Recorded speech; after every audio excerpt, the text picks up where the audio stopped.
Hello, welcome to Truck Stop Murder and True Crime Podcast. I am your host, Gary Howard. Boy, it's sure been a while since I put out an episode. My wife reminds me every single day, when are you going to put one out? When you going to put one out? Well, I've had this one ready for a while, but was supposed to be doing it with somebody, but I guess that person changed their mind for some reason or another. I don't know. But I'm tired of waiting. So without further ado, here I am. But first of all, if you're a return listener, thank you. If you're a new listener, let me tell you a little bit about the show. I'm a truck driver. I work for Prima Express. I travel all 48 states where I think I used to. I'm not for sure. But I travel all over the country. At one time or another, I did. And during that time, I have to stay at truck stops. On this podcast, I'll talk about the truck stops and anything that goes on around there is for food, restaurants. So if you're traveling through there, you know what you can get to eat there. Also, what people think about it. And I talk about murder that happens. I try to stay within 50 miles of that truck stop. And all truck stops that I talk about, I've actually stayed at. And it might have been a while, but I've been there. So let's talk about where. Currently, I'm in Dallas, Texas right now at the PTA. I guess right south of Dallas, right south of Dallas on I-20 at the pilot truck stop, but I'm going to save that for another day. The truck stop I want to talk about today is Tracy Truck Stop, Tracy Truck and Auto Shop, which is a pay stop. When I just stopped there, I did not know it was late, and I had just got into a wreck right outside of Tracy. Matter of fact, right outside the truck stop. This one woman was on the phone, and I had my turn signal on. I made a left off the highway to go there, and I turned on the inside lane. But when I went to go switch over to the right side lane to go to the truck stop, I guess I didn't see her because she was right behind me and on the phone. So she tried to pass me up at the last second, and well, I sideswiped her. So after the police situated the whole situation, I had got no tickets. I don't know what happened to her. She definitely got towed. But I come in here and that morning, I found a letter on my windshield saying, "Please pay $10." I just left. But yeah, because I didn't see the sign. They had a small sign. I don't know if they changed that. This has been a few years ago. I don't know if they changed that since then, but yeah. So let's talk about Tracy Truck Stop and Auto Stop. It's on I-205, Tracy exit 8. I'm currently 1,686 miles away from there, if you want to know that. The exact address is 3940 North Tracy Boulevard, Tracy, California, 95304. And overall, it has a 2.1 rating. A lot of the people bitching about the parking lot. And like I say all the time, I think one time I forgot to post on social media. I just get busy. But on my social media, on Truck Stop Murder, or all my social platforms on Instagram and Twitter, I take a picture of the truck stop through Google Earth. Or actually, all the information I'm about to give you is from Trucker's Path. So that's where I get the picture from. Give you like a satellite view so you can see how the parking lot is. If you're a truck driver, how you can maneuver around it, where you come in, and everything about it, and how tight the parking is, and what's your best method to approach this place. So yeah, so it has. Let's see how many spots this has. It has 25 spots overnight. There's 3 showers, but some I did in the review says that there is no showers, but there is. But it's just a regular truck stop, nothing special about it.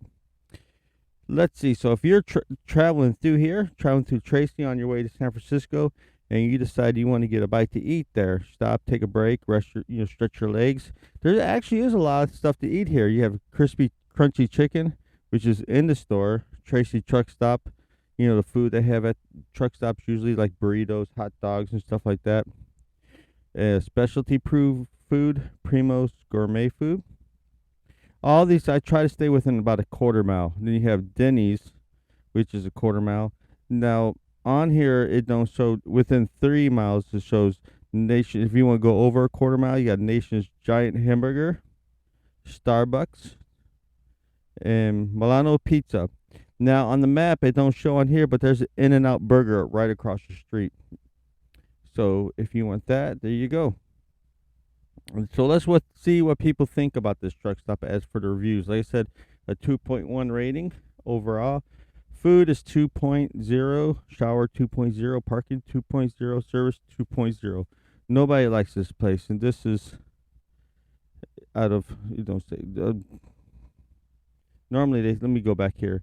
It don't say how many reviews out of. Some of them did 212 reviews. There it is. I didn't overlooked it. But let's see. I had to go back to the page. Right now, like I said, this is all on Trucker's Path. If you want to know more about truck stops, or if you're a trucker, most truck drivers already know about this app. Is very helpful.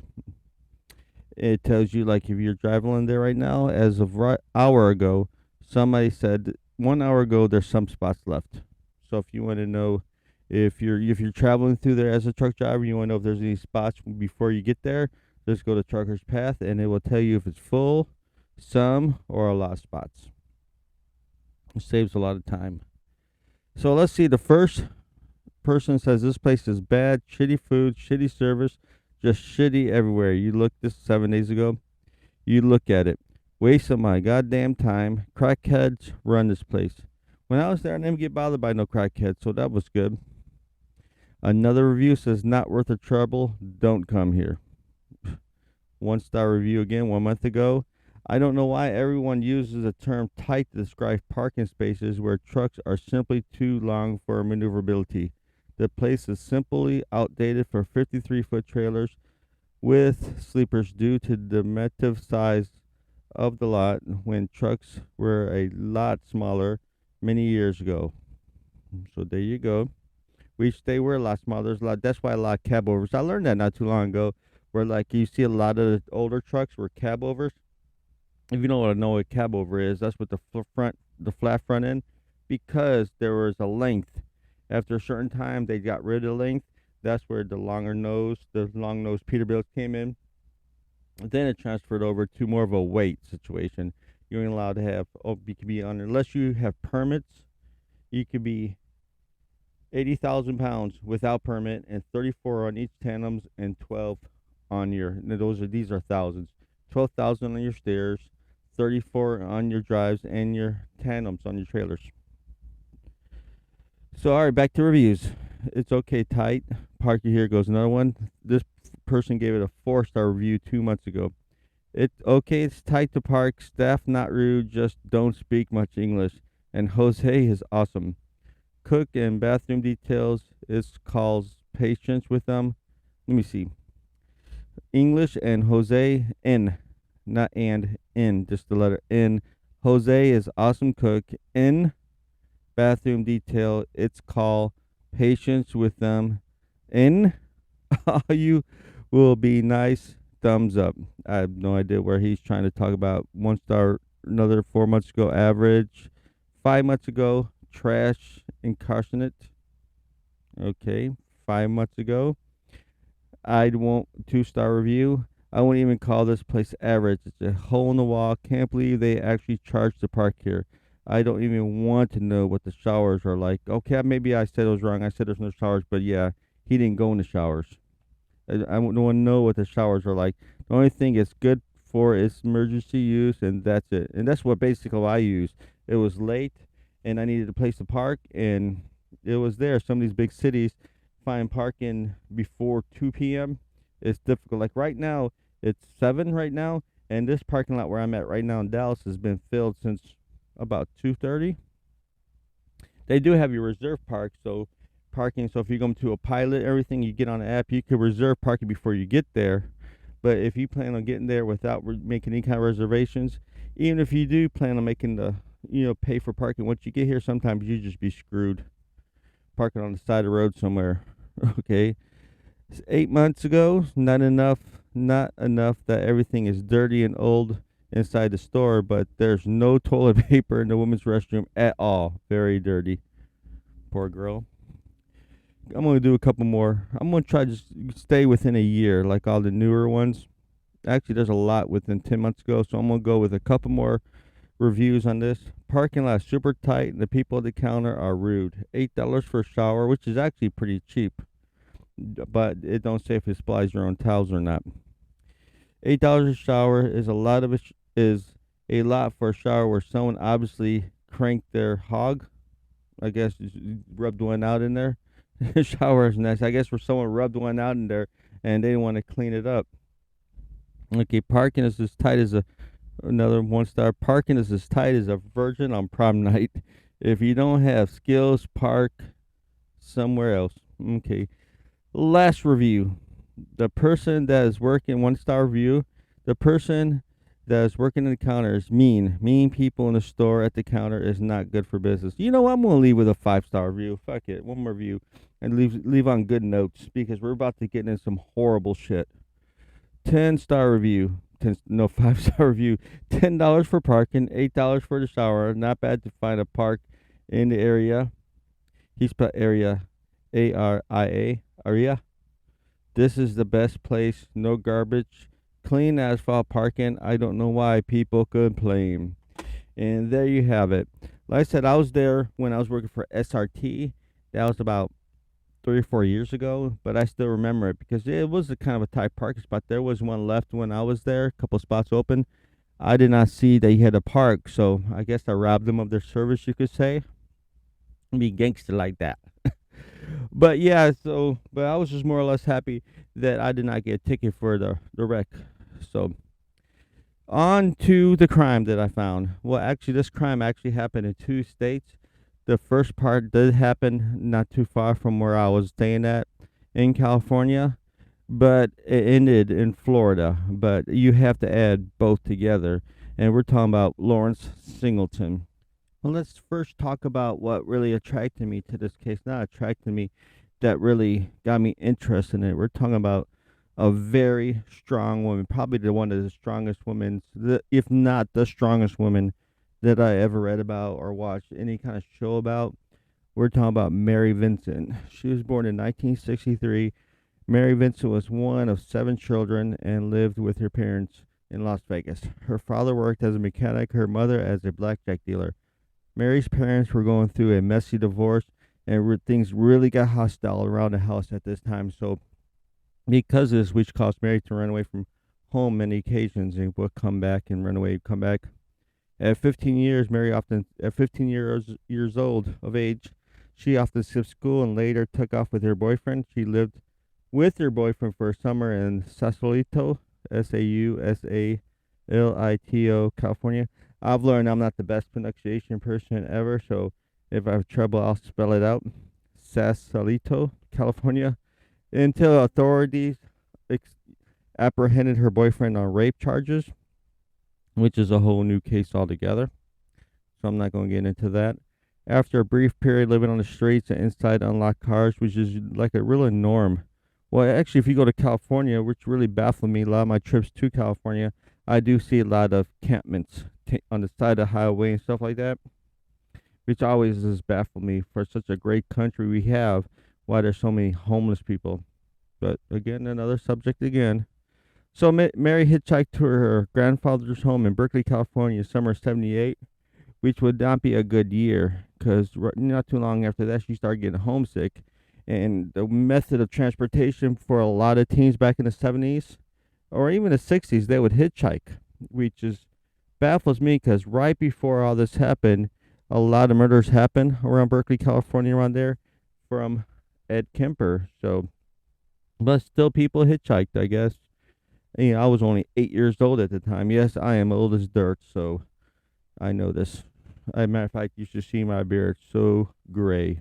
But my wife, Desiree, loves it, so I'm going to keep it on there. But yeah, it was a norm thing, so people would just stand on the side of the road with signs saying where they're going. And if somebody was going that direction, they'll pick them up. And so they stood on the corner with a group of people where they encountered Lawrence Singleton, slowed up and picked them, offered Mary a ride. But he said that he only had enough room for one person in his van. Now keep in mind, this is one of the full-size vans. And of course, the first red flag was everybody was saying, don't go. She's like, no, he's an old man. I'm pretty strong. I can handle myself. So she got in. Plus the van, like I said, it could have fit a lot more people in it besides him, but he insisted only one person could come. It only took Mary Vincent. So Singleton was a merchant seaman by trade, and upon finding Vincent, Mary told her with a kind smile that he had a daughter just about her age. He also told her he'd been heading to Reno, but would happily change courses to take her to Los Angeles. Like I said, she was getting homesick, wanted to come home. So I don't know if you're familiar with California area. Reno is northeast of where we're at by San Francisco area. So to take her to Los Angeles, it will take her about 5 hours south out of the way. Then he'll have to turn 5 hours back north. So that should have been another red flag. Why would he be? So maybe gas was cheaper back then. I don't know. I know right now that'd be crazy the way the gas prices are. It'd be cheaper just say, hey, let me take you to the airport and I'll buy you a airplane ticket home. It would be way cheaper than the whole driving thing. But yeah, her destination was Corona, California, was on the outskirts of the city, Los Angeles. So let's talk about Lawrence Singleton. He was born in Tampa, Florida, and he worked at, like I said, a merchant marine. Despite his facet middle age, Singleton reportedly had a temper and he was misogynist. He also was known to have a very bad temper and a great hatred for women. Of course, misogynist tells you that. His second wife recently had divorced him, and his relationship with his teen daughter was strained. He fought viciously with her, so they would never reconcile, never get along again after that. So he had been convicted for contributing to delinquency of a minor on many occasions and had a history of alcohol abuse. Of course, when all this was going on, Mary Vincent was unaware of Singleton's disability and got into the van, and off they went. But however, under the surface, Singleton was a terrible mess of man. He recently became divorced, like I said. So, and I had that written on my notes twice. I'll just put that out there. It's been a while. I need to start getting episodes out all the time, get my notes correct, and get back in the swing of things. So they get on the road. When Vincent, at one point, Vincent lit up the cigarette shortly after accepting the ride. She sneezed, and Singleton reached over and kind of felt her neck, asking her if she was sick. Mary didn't like the physical contact and pulled out of reach, but soon drifted asleep when he didn't try anything further. She even offered him some help to carry some laundry into a stop before nodding back off to sleep, so helping him out. This old man, he ain't gonna do nothing, so she went to sleep, took a nap, not thinking anything about amiss was it going on. So, but until she woke up, she realized that she was off course, driving back towards Nevada. So they were on their way to Reno. Scared and angry, she found a sharp stick in the car, kind of like something you point in the ground for like a land survey pole. I've heard in some cases in the car. So she pulled it out, pointed at Singleton. She demanded turn the van around and take her to where she was heading to. Singleton, calmly apologized, saying, reassuring Mary that just an honest man who made an honest mistake. Of course, she was Mary believed him being remote was. Mary was, of course, believed them, and the ride continued. So, by after a few miles, Singleton pulled the van over on I-5, just east of San Francisco, on the side of the road. Said he needed to use the restroom. Got out, Mary also got out to get some fresh air. So while she was bent over tying her shoes, Singleton hit her over the head with a hammer.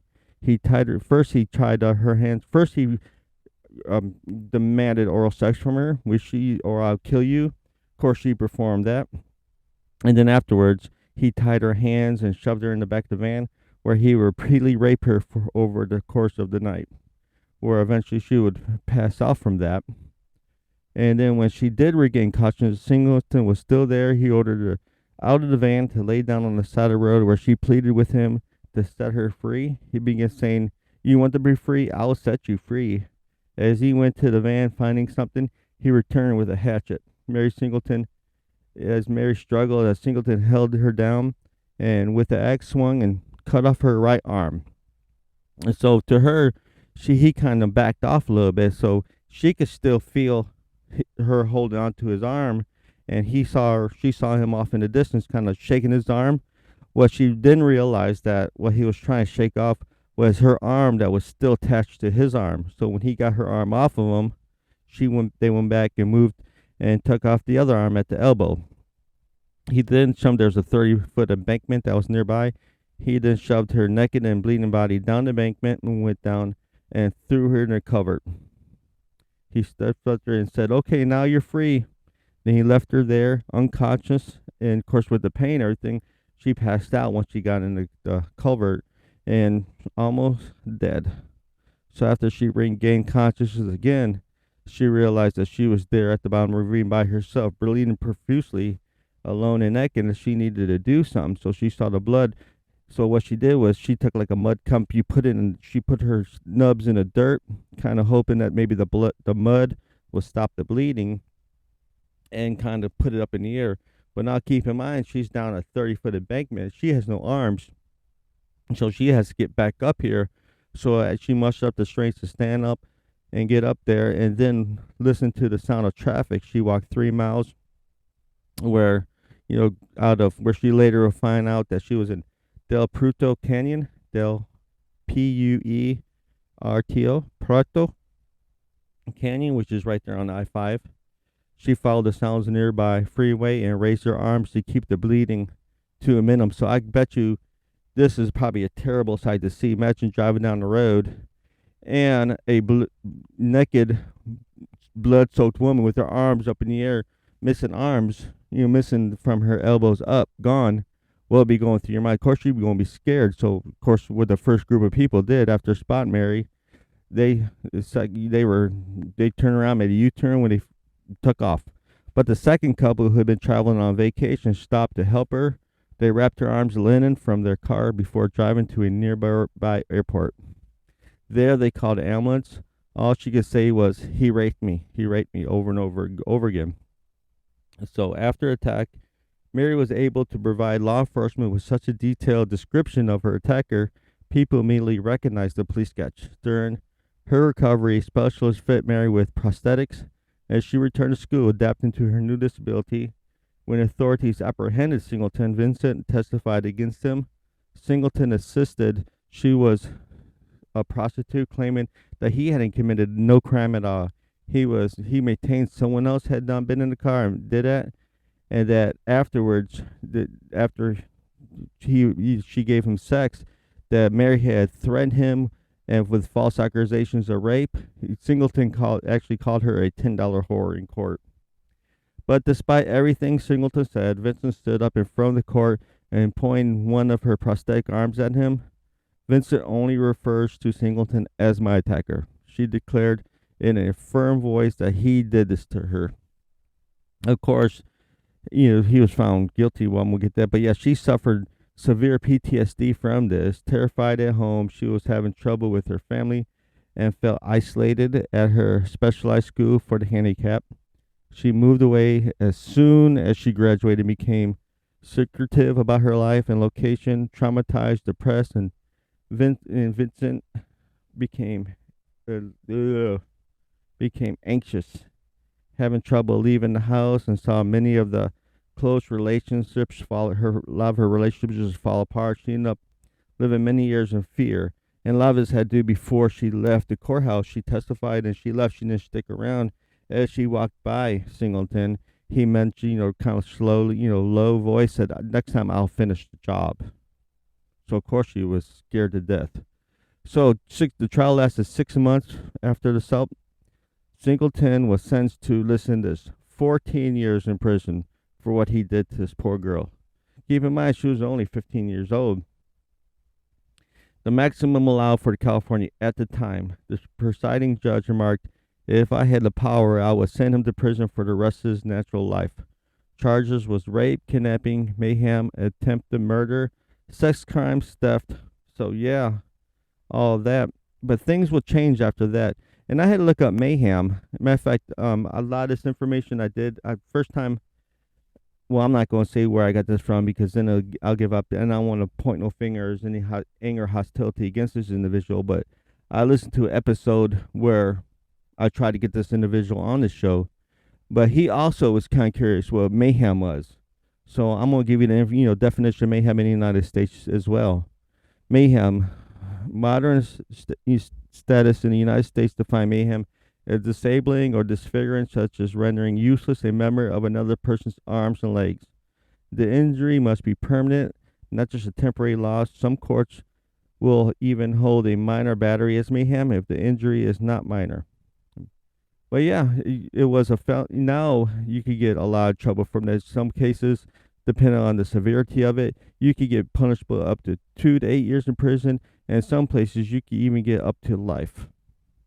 So of course, Mary filed for a civil court and won a $2.56 million judgment against Singleton. But of course, she was not going to get that. She was because he was broke, unemployed, and only had $200 to his name. So she wasn't going to get shit from him. Along with the particularly gruesome and callous aspect of the crime, the case even become no more notorious to after, listen to this, Singleton was paroled after serving only 8 years in prison. He was able to reduce his time through good behavior and working as a teacher assistant in classroom. So, and he was paroled to Contra Costa County, California, where shit went crazy. Nobody did not want him in town. So according to Time magazine, as authorities attempt to settle him into one of the Bay Area's angry crowds in Tampa chapter of Guardian Angels left protests, screamed, picketed, and eventually prevailed to keep him out. 25 miles northeast of San Francisco, a crowd of approximately 500 local protesters were up in arms and forced officers to move him under armed guard from a hotel. Authorities tried housing him across the street from Conner City Hall, but this was met with protest and it failed too. He was also removed from one apartment in Contra Costa County in a bulletproof vest after 400 residents surrounded the building to protest the decision to place him there permanently. Of course, the governor at the time ordered a Singleton be placed in a trailer on the grounds of San Quentin for the duration of his 1 year parole. Of course, people was outraged on the sentence, and legislation supporting Mary Vincent, which prevents early release. Because supported by Mary Vincent, they changed the laws about that, which prevents early release of offenders who have committed a crime which torture is used. In 1987, Singleton's parole led to passage of California's Singleton Bill, which carries a 25-year to life sentence. The leniency of legal systems shocked and outraged many. One journalist who interviewed him remarked, "What was most surprising to me was, however, was not his sentence. It was that Singleton had worked his crimes around in his mind so completely, completely that he did not warrant punishment at all. He did not think he was getting in trouble. He just picked up a prostitute. That's it. She threatened me. I'm not guilty. You all got me. That's it." So Singleton felt like he was the victim of the attack against Mary and decided to sue her in jail. Yes, while in jail, he decided to sue her. He claimed he considered the alleged events and knew he was not guilty. He said he remembered Vincent threatened to accuse him of rape and that she was brandishing a stick at him. Well, back when he was going the wrong direction, that's where he used that. He decided that was the reason why he became violent. Maintaining mistreatment from the courts, he filed a complaint suing Mary Vincent for forcible kidnap for the pursuit of robbery. A 15-year-old girl. Now, keep in mind, he was a grown-ass man at the time.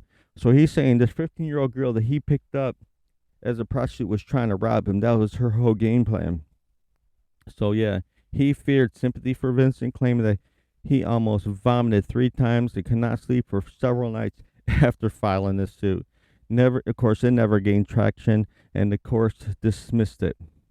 So let's talk about another person who was scared about Lawrence, being out of jail. Lawrence Singleton's daughter, Deborah. Mary Vincent was not the only one who feared Singleton. His own daughter, Deborah, spoke at length about the nature of her father and what he was like as a dad.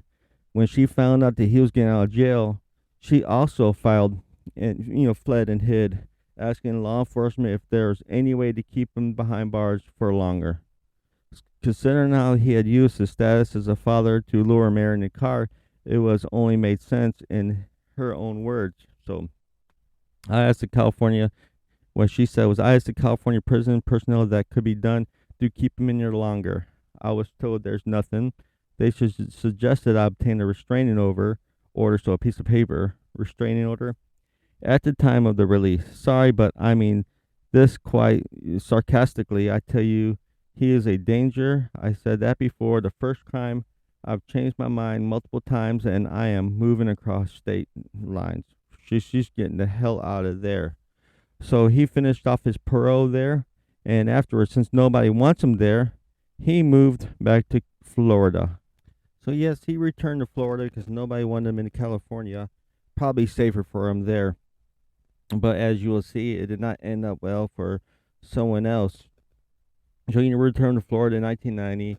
He right away started getting like petty theft, petty issues. He was he was twice convicted of theft. He served a 60-day sentence for stealing a $10 disposable camera. In the spring of 1990, again in the winter, he received a 2-year prison term for stealing a $3 hat. He described himself to the judge as a confused, muddle-headed old man. So yeah, up to this point, it was just petty theft and stuff like that. Nothing serious. But until Roxanne Lee Hayes came into the picture. Let's talk about Roxanne Lee Hayes. First, let's talk about her boyfriend, which probably could have changed a lot of this stuff if he would have been a man and just stepped up. But yeah, her boyfriend, Clifford Tyson. Tyson had been working as a trucker for a carpet and flooring company, but he injured himself in a car accident in July of 1996. His left knee required surgery. He of course he never worked after that. So Roxanne became the sole provider. So of course she had a lot of issues herself, trying to make ends meet. She was in and out of jail for prostitution a lot, some drug offenses, stuff like that. So she ended up getting like a social worker that would help her. And the social worker says she believes Tyson encouraged her to stay on the street. At that least, he didn't try to discourage her. Tyson, who would drive her to the corner where she worked, denies that. It was her decision alone, he said. But what do y'all think about that?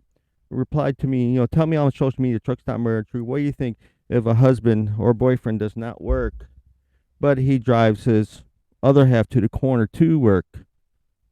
I don't know. You should, yeah. And what he said was Tyson said, I was a trick how we met her. I was a trick when I met Roxanne. It proved to be a lasting relationship, but Tyson brought his own baggage, and so he brought his own baggage to the union himself too. Let's talk about him. He had, and I'm talking a little bit about him because he could have done something to prevent all this. In my mind, if he would just man up, got a job, and took that road, even if it was anything to help her, because at this time she had only one daughter. Later they would have 2 more kids, which I'll get into. But just be a man, take responsibility, and take care of your kids, and not let your girlfriend or wife to walk the streets. So yeah, he had been recently divorced in early 1987. He had been released from prison after serving about a half of a 4-year sentence for robbery, burglary, and grand theft. In the past, he had supported himself as a cook. His career choices, however, limited by the fact that he had quit Florida A&M University in the late 70s. He said, I thought I wanted the streets, women, cars, money. I got away from God. What he claims. He met Hayes in 1988 on the end of East Hillsborough Avenue, where she was fast becoming a fixture there. She asked me, can you give me a ride? I'm sleepy. Of course, Tyson said I gave her a ride. She slept in my car. We talked. She talked about her daughter. Then I took her to my sister's house. She slept for a couple of days, so she must be coming down with a drug high, I believe, maybe. I don't know. I'm not judging. But she slept for a couple of days. It reminds me of on Forrest Gump, where he had got, I can't think of her name. Why am I mind? I can't remember Forrest Gump's girlfriend's name.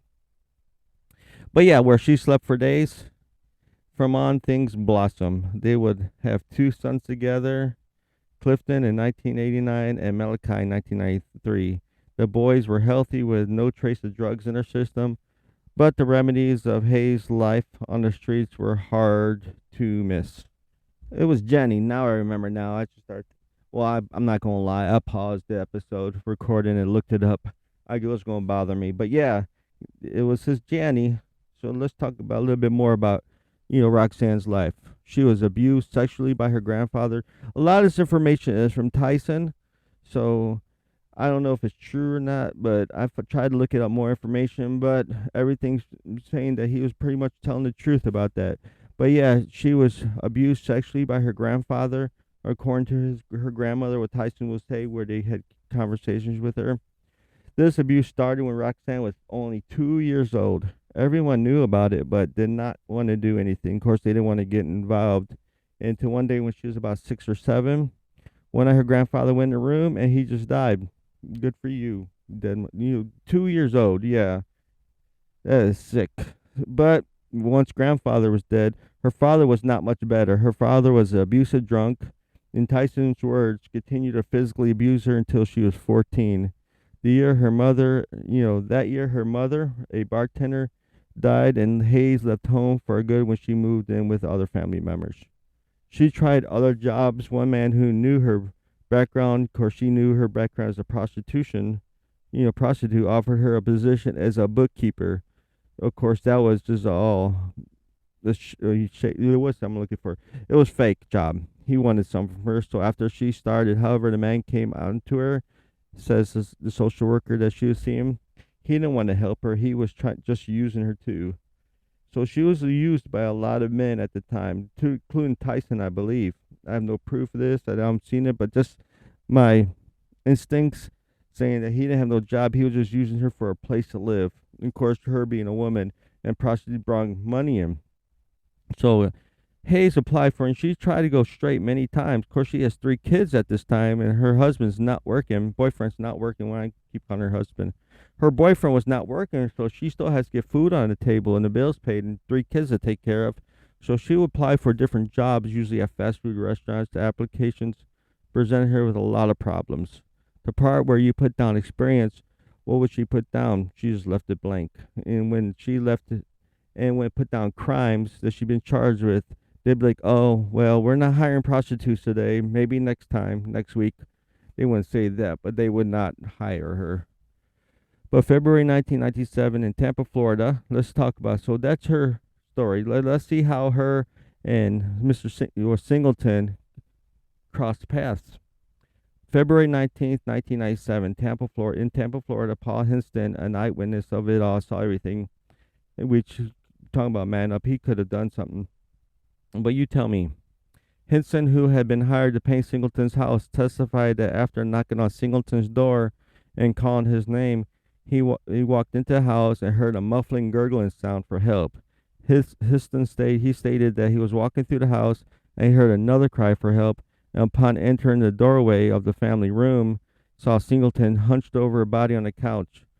I guess he thought he was having sex with her, so he quickly left through the carport door and told his uncle about what he saw, who was waiting outside, and what everything he's seen. So just out of curiosity, he ran to the front of the house and looked through the window of the front door where he saw what was going on. So he kicked in the door, and in response heard another. Well, he didn't see nothing through the window, but he kicked in the door to go in, where he heard another cry for help. He saw Hayes laying on the couch, not moving, with Singleton standing above her with his hands around her neck. He also testified that he saw Singleton make 3 downward pounding motions on Hayes' Roxanne's chest and neck area, accompanied by bone-crushing sounds. Hinson said that he went to his uncle to give some help. Well, Hinson then went to his uncle's house to telephone for help. So that's where he was inside seeing all that. So instead of stopping, they waited. They left. They didn't want no part of it. So they went and called the police, where they came in, and I heard, on what way he came to the door. He came to the door naked, like nothing was no problem. Condom still, some some of the places I read that he still had the condom hanging from his cock. I don't know if that's true or not, but either way. So how did they meet? How did Roxanne get where she was at? So in the past, she had agreed to meet Singleton in the past for $20, where they gave oral sex. He would go on to claim that she tried to it came again, so he went and got her again for the same. The same.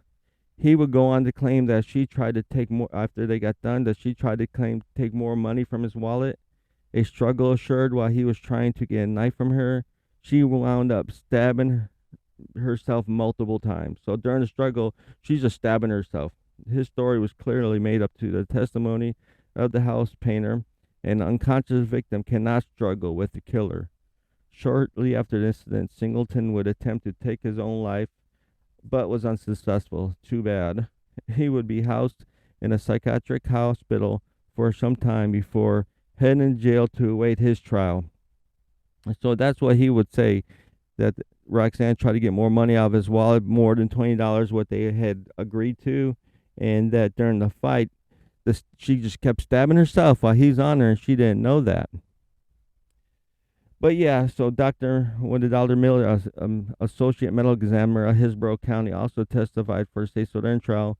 Miller, who examined Hayes' body, testified that Hayes had 6 stab wounds on her trunk, her body area, and 7th on her face, which were consistent with the attacker being face to face but bent over her. Miller also testified that Hayes had several deep defensive wounds on her hands, including one that almost severed the index and middle fingers on her left hand. Miller estimated that Hayes had been conscious for at least 4 to 5 minutes after sustaining the fatal wounds to her heart. Of course, they went through all the evidence and everything, testimony, witnesses, and also, while doing this, remember Mary Vincent? She traveled from California to Tampa to appear in Singleton's sentencing. During her testimony, she described Singleton's attack and the toll on the ordeal had taken on her. Of course, with all that being said, the jury returned with a guilty of first-degree murder.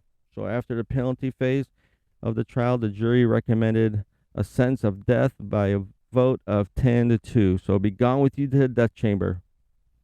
The trial court agreed and sentenced Singleton to death. So the reasons why they did go after the capital murder was the trial court found the existence of 2 aggravators.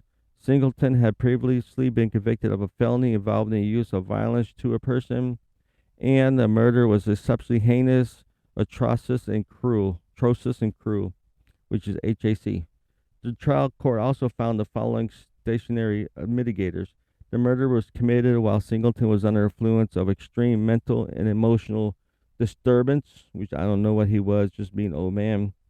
Singleton's capacity to apprehend what he did was wrong, to affirm his conduct to be requirements of law. But I'm not going to go all over this because, yeah, he really know Singleton. Later on, he will say all these. Well, let me see. Singleton's capacity to appreciate the criminality of the conduct, to confirm his conduct to the requirements of law was sustainable and impaired. And Singleton's age at the time of the offense was 69. So that was a mitigating. He was an old man.